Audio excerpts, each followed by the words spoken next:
Yes. Okay. So we are celebrating through February and April. Like as I mentioned, it's been a few months since we had our last check-in.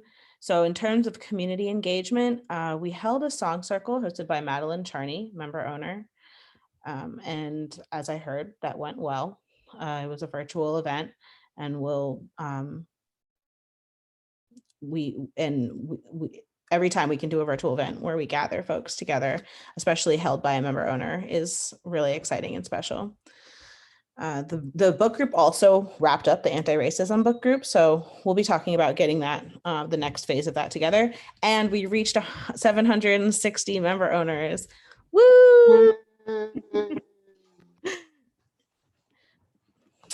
In terms of governance, we've been working really hard to recruit board members and committee members to get new leadership on board. So we are welcoming a number of different people. We have Lisa for our newest board member who will be serving as the governance committee liaison. Yay! We have Michelle Miller who is now our site search committee head.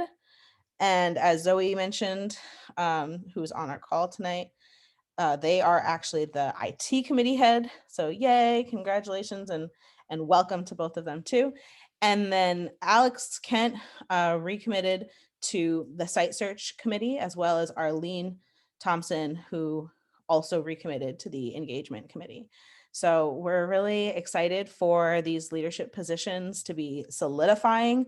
We had our committees kind of slightly formed before, but they weren't quite active or solidified with a commitment process and expectation documents and those things that we've been working on for the past several months. So those are all in place now for our committees, and we're moving forward with officially filling up our committees and our board. We hired, on the business side, we hired a part-time bookkeeper. So woohoo, welcome Fiona. We have so many things to celebrate. Fiona hasn't quite gotten started yet because there are quite a bit of bookkeeping systems that we are updating and making into more automated and efficient systems so that they can be digitalized and easier to manage for the whole team. And so Fiona will be coming on shortly as we start to transition those systems into their new forms. So we've been doing, actually, that's not listed here, but there was a lot of book work that happened within the bookkeeping of kind of going through all of the bookkeeping systems and going through past paperwork and kind of sorting all of that stuff so we can upgrade our system. And we also did complete the member owner database, which has automated payment plan tracking system, which is huge because the background of like the payment plan system it's just a lot of upkeep. And so we have a new automated system that Zoe helped put together for us, as well as an updated database for our member owners. So we have much more control over all of the information, and we're really excited about that. That feels like I don't know, having like a brand new set of sheets or something like that. Okay, in May, we are looking forward to, on the community engagement side of things, working to build up our engagement committee so we can focus more of our community members. We can connect more of our community members this summer and offer more events. Also because Emily has recently stepped down from the position of community engagement coordinator because Emily got a new job, woohoo, and now is a board member. We don't have that paid employee time anymore. And so we're really shifting a lot of those things that Emily was doing over to the engagement committee, which is actually going to be really helpful and in the long term is going to be a very efficient switch for us. So that's been really good. So we're getting together all the tabling systems for the CSAs and farmer markets soon.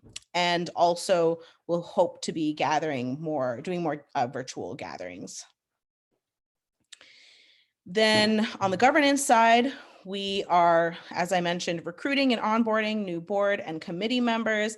That's really the biggest piece and our biggest focus out of everything right now, because it's really important that we build up our board at this time, as well as our committee members. That's going to build our capacity and help us move forward with everything more efficiently and more easily.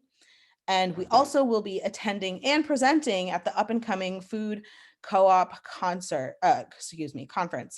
And Emily and I actually just recorded our little presentation that we're doing that tells the story about the work we've been doing within the last year of really stepping into our vision, mission, and values more, especially when it comes to the social justice goals that we've stated. Thank you very much.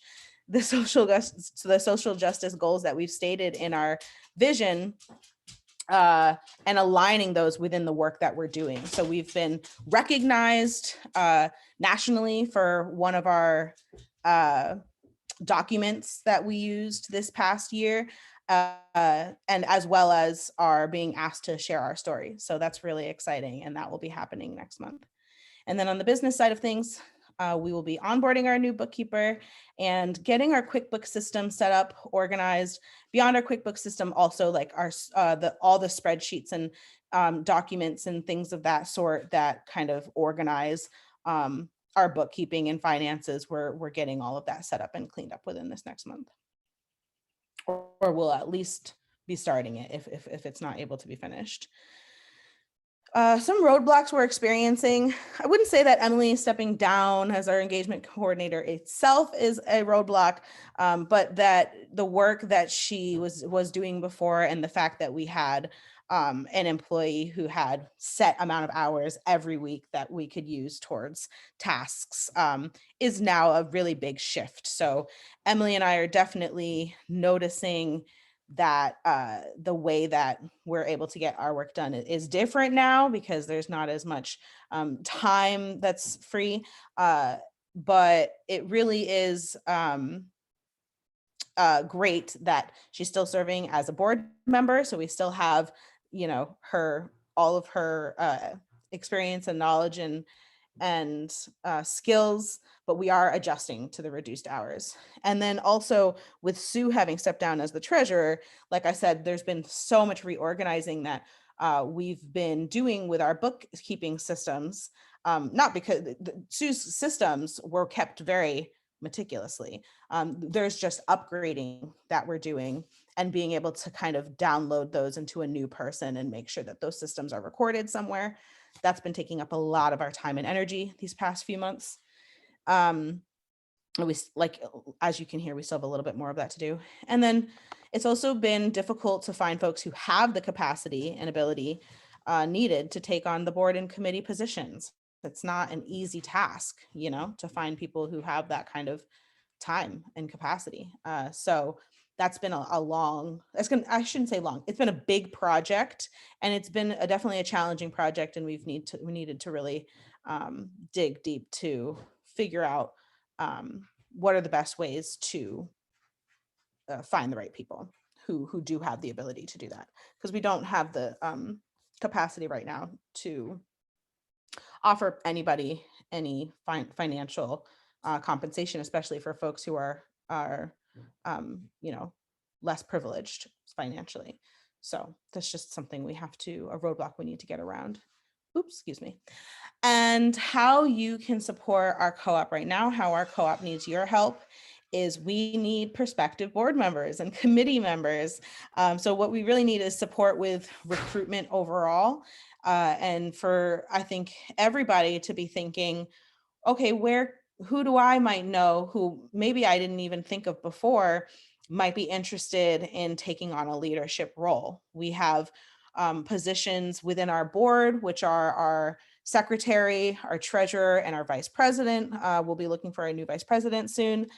And that's not to say that you have to step directly, or whoever is being recruited has to step directly into that role right away. There's an onboarding process that we go through, and we'll be supporting everybody getting into those roles. But those are some of the roles that we're looking for in our board, as well as liaisons for the committees. And a liaison is a board member who is also a committee member and kind of does the work of bringing whatever needs to happen on the board back to the committee, and from the committee back to the board. And so being that liaison. And then we're looking for committee members in all of our committees, which is our site search committee, our fundraising committee, our business planning committee, our engagement committee, our IT committee, and our governance committee. Okay, and then for other volunteer opportunities to support or lead a virtual event, which you will have help from the board and some of the folks who are on the engagement committee. But maybe there's something that you would like to share with the rest of the community. Maybe there's something you can guide us through, or some information that you can share, or a talent that you can bring that you could turn into an event and hold that through the co-op. It's a beautiful way for us to just grow community and get together. Also for making connections with the local like-minded organizations, which is something we're always looking to do. So if you have like-minded organizations that you're already connected to, or you're interested in making those connections intentionally. And also supporting and organizing, support with organizing and leading fundraising efforts. We're always looking to increase our funds. That's a very needed element.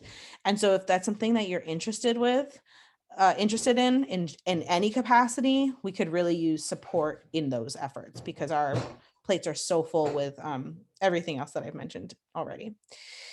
And member owner testimonials. So share with us, why you're here and why this is important to you, and also share it with everybody you know. And that's the way we spread the word, and that's the way we get people involved and people excited about the co-op, is by using our own voice and our own story. Your story is so powerful as to why you are even interested in being here and you care about any of this. It's really how we grow community. So at this time, I want to open up to see if anybody has any specific questions about what I've mentioned. And if not about what I've mentioned, then do you have, this is also an opportunity, especially for you, Monica, since you might have questions. You could have the opportunity to break away with Emily and ask some more specific questions about the co-op. Or if anybody has questions about anything I've just mentioned or shared.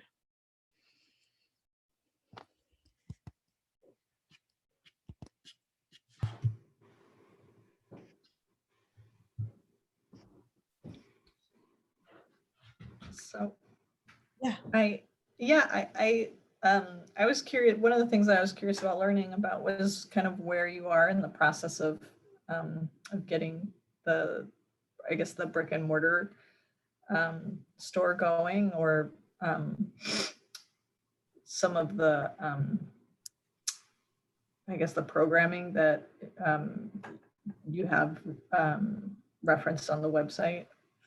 So yeah, I guess in general, I don't know if that's something that is hard to answer at this point. I was like, Emily, you want to speak to that? Yeah, sure. And if y'all don't mind, since we're a small group, we can. Uh-oh, Emily, you froze. Hear me? Oh, okay, you're back now. Okay. Yeah. Sorry about that. Yeah, it's telling me my internet connection is unstable. So yeah, the nuts and bolts of where we are in our development is that we have, as Kinga mentioned, we have 760 member owners. And our goal is to get to 1,000, at which point we can secure a site for our store. We can launch a capital campaign among our member owners, among our community, to fund the creation of the store, and we can begin to hire a general manager. So those are some big milestones in the future. But in order to get to that point, we're needing to do a lot of the behind the scenes system building work that King was mentioning, like cleaning up our bookkeeping systems and strengthening our governance process, building up our board so that we have a strong leadership team to even get to those big milestones coming up. And all the while, we need to be continuing to bring in member owners because every milestone, we reach milestones once we've hit certain member owner target numbers. And so that all coincides with engaging with our community, hosting different events, and getting out and hearing what folks in the area want from the co-op, and getting more input on what kinds of events people want to see and what kinds of what they want to see the co-op being as a space, both now and in the future. So yeah. So yeah, it there's no time frame that we can really give in terms of when we'll have a store, but we're definitely gonna need another couple years, I'm thinking, to set up these, like our business plan and find a site and do our capital campaign and get the rest of the member owners that we need. But we're getting to a point right now, which we've been saying for the last few months, which is really exciting, that we're getting to a point where we're right about at like a tipping point of going to these bigger projects that are really going to start building the foundation of opening up the store. And that's we haven't quite been there yet. So we're entering a new stage. And when we look at the timeline actually of what is expected for a co-op to develop into a store or for a startup, that we're actually literally heading into a new phase quite soon. So yeah, I hope that answers your question. Yeah, it does. Thanks. I also saw on your website that you started like bulk ordering for folks. Is that how's that going? I was curious about that as well. Well, so we don't manage that program. That's another group in the area that started bulk orders directly through UNFI, but they reached out to us because they need more people to support that, and so that's one of our little member owner perks right now, is that you can participate in that bulk ordering program that was started at the co-housing. We're one of the co-housing communities in Amherst. That's great. Is it popular? Are people using it?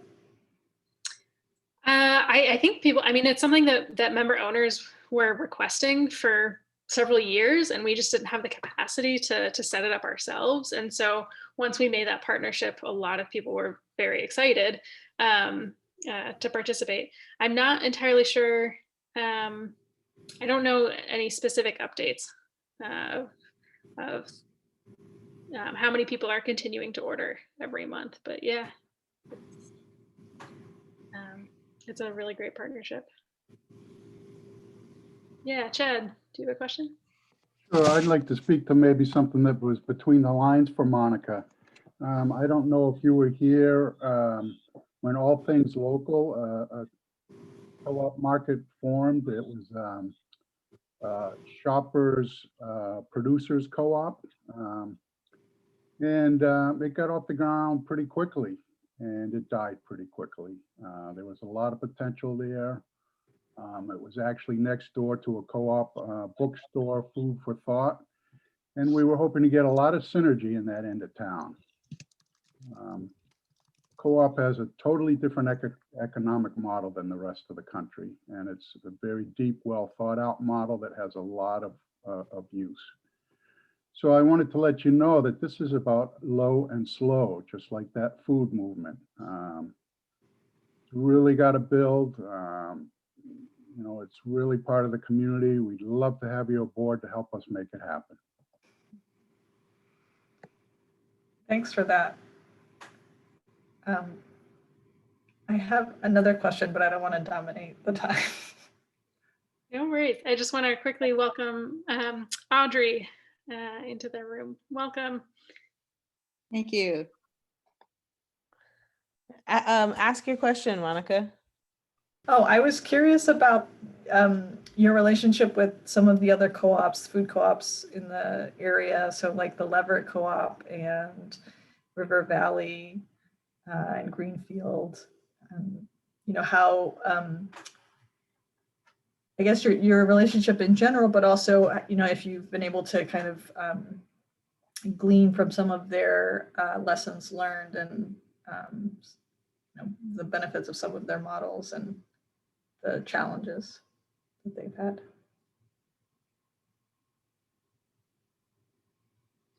Yeah, I can speak to that. Yeah, we've definitely been connected with all three of those co-ops. Some more than others in recent years, and all three have provided resources for us and supported us in different, like providing supplies for different events and things like that. To be honest,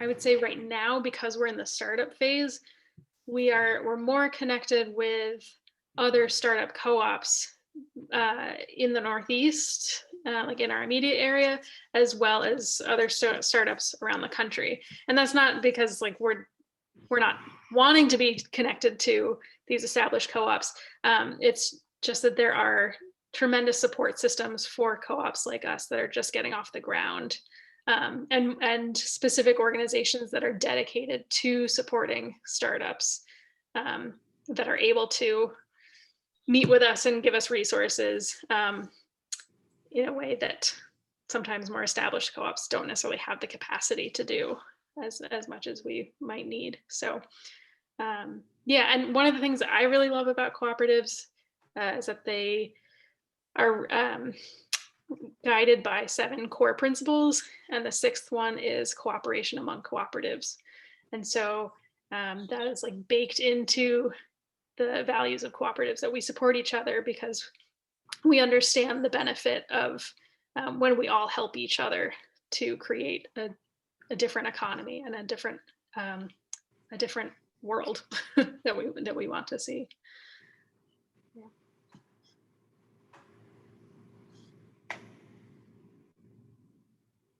That was a perfect answer. Thank you for that. Yeah, does anybody else have any other questions before we do a check-in? Allegra? I was just wondering if like tabling at the farmer's market is something that you guys need help with. Because that's, I am interested in getting more involved. I just don't necessarily always have a lot of capacity, also having small children at home, but that might be a reasonable foot in the water type thing for me, if that's something that you're looking for support with. Yeah, absolutely. We always need more volunteers to help with outreach. We weren't at the Amherst Farmers Market this past year because of COVID, but would like to get back to the markets regularly. We actually tabled more at CSA pickups, a few CSAs within Amherst. So that may be something that we'll try again, and maybe in combination with some farmers markets. And also we're just always interested in finding new opportunities of like where to both table and also just engage in other community events. So if that's something you would be interested in, I would be happy to be in touch about Great. opportunities as they arise. Yeah. Thank you.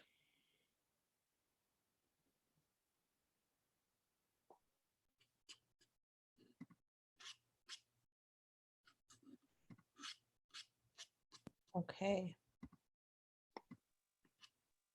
I will stop the recording as we go to the next section. I'm just gonna